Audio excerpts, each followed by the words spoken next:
Présidentielle 2020 en Côte d'Ivoire, Henri Konan Bédié ne sera pas candidat. Plus de détails après le générique. Avant de commencer, n'oubliez pas de vous abonner et d'activer la cloche de notification, car cela va vous permettre de ne plus manquer les prochaines vidéos.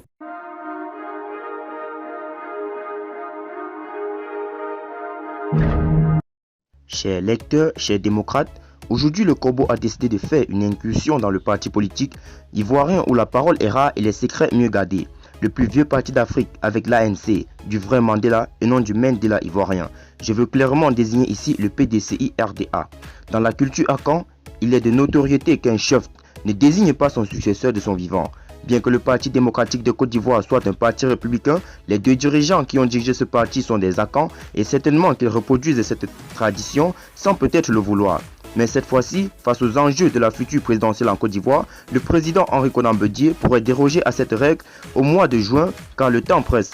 Selon le Corbeau, les jours qui viennent en Côte d'Ivoire, sûrement après la période sombre de la pandémie du Covid-19, ne seront pas du tout du repos et pour cause, l'actualité politique ivoirienne connaîtra une accélération digne de la Formule 1. Le parti minoritaire émietté, rebougri du RHDP, qui aurait souhaité que ce qui se dessine à l'horizon n'arrive jamais, devra de toutes les façons s'attendre à la tempête démocratique et populaire que lui réserve l'opposition. Malgré toutes les tentatives de faire bonne figure, tous les Ivoiriens savent désormais qu'une lutte interne se mène dans le parti recommodé qui oppose Ahmed Bakayoko et Mabri Touakese et Amadou Gon Coulibaly, en plus du départ annoncé de plusieurs cadres du PDCI qui ont suffisamment eu le temps de se remplir la panse au restaurant au détriment des pauvres militants du RDR, les grands oubliés de la gouvernance Ouattara. Comme on dit en Côte d'Ivoire avec le slogan bouclé, gérer c'est trop facile. La question que se posent aujourd'hui tous les diplomates accrédités en Côte d'Ivoire sans oublier les bailleurs de fonds et les meilleurs des affaires est que peut faire le candidat du RHDP face aux meilleurs des Ivoiriens. Comme le dirait le petit peuple, la crème des crèmes, tout proche de Henri Konan Bédié. Il s'agit notamment des imitantes personnalités que sont Tidiane Thiam, Jean-Louis Bilon, Thierry Tano, Amon Tano, avec qui les discussions sont très avancées sans oublier le fils adoptif de Bédié, le Tieni Gabani, le Che Bogota himself, le cauchemar du RHDP, j'ai nommé Guillaume Kibaforé Soro ou encore tout simplement Laurent Gbagbo, sans oublier Charles Blé Goudé. Il est clair que l'Élysée qui anticipe cette situation, comme constaté dans un rapport du ministère des Affaires étrangères françaises sur les conséquences que pourrait avoir la pandémie du Covid-19 sur certains régimes en fin de mandature. Dans le rapport du ministère des Affaires étrangères françaises transmis au président Emmanuel Macron, les technocrates du Quai Orsay affirment que la communauté internationale devrait se rapprocher de certains acteurs nouveaux pour prévenir la chute de certains régimes en Afrique. Ce qui a d'ailleurs fait jaser certains satrapes qui essaient dans un dernier soupir de faire le dos rond pour finalement se faire peur à eux-mêmes. Alassane Ouattara, qui a été clairement boudé par Macron lors de la conférence qu'il a organisée avec plusieurs chefs d'État africains pour arrêter une stratégie commune et un plan d'action officiel face au Covid-19, en est la parfaite illustration après son refus de libérer les otages politiques ivoiriens qu'il détient dans ses geôles avec un comportement digne des célèbres narcotrafics du Mexique.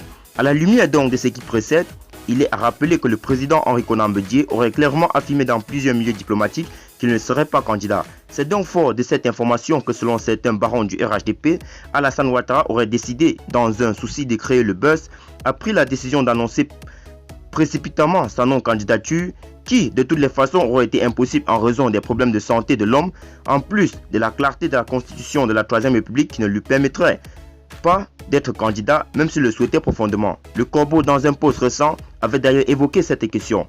Aujourd'hui, Henri Konan Bédié, qui rêve d'une retraite politique méritée, veut extraire la Côte d'Ivoire de la candidature et de l'obscurantisme dans lequel les tenants du pouvoir actuel veulent plonger le pays de Nana ou Fouette, car ayant lui-même contribué à mettre les Ivoiriens sous le joug de ces dictateurs impérialistes et impitoyables. Pour cela, Henri Konan Bédié veut convaincre les différentes personnalités ci-dessous citées à trouver les ressources nécessaires en eux-mêmes pour proposer une équipe qui puisse rassembler les Ivoiriens et donner espoir aux bailleurs de fonds, surtout que la pandémie mondiale qui sévit actuellement plongera sûrement l'économie mondiale dans une récession dont personne aujourd'hui ne peut mesurer les conséquences.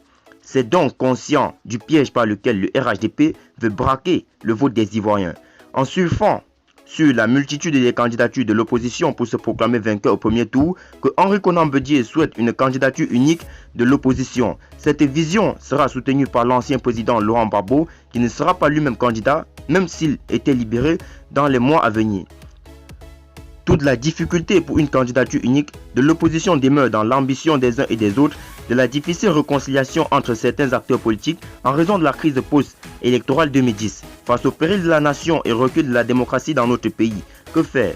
Selon plusieurs sources, une rencontre à la congolaise à toute l'opposition avait accordé le violon pour une candidature unique serait envisagée avec Henri Konan Bédié à la manœuvre. Par ailleurs, celui-ci effectuera un déplacement dans l'Hexagone dès que la situation sanitaire internationale le permettra pour les derniers réglages avant l'annonce du candidat à l'opposition ou éventuellement celui du PDCI. Aujourd'hui, une chose est certaine.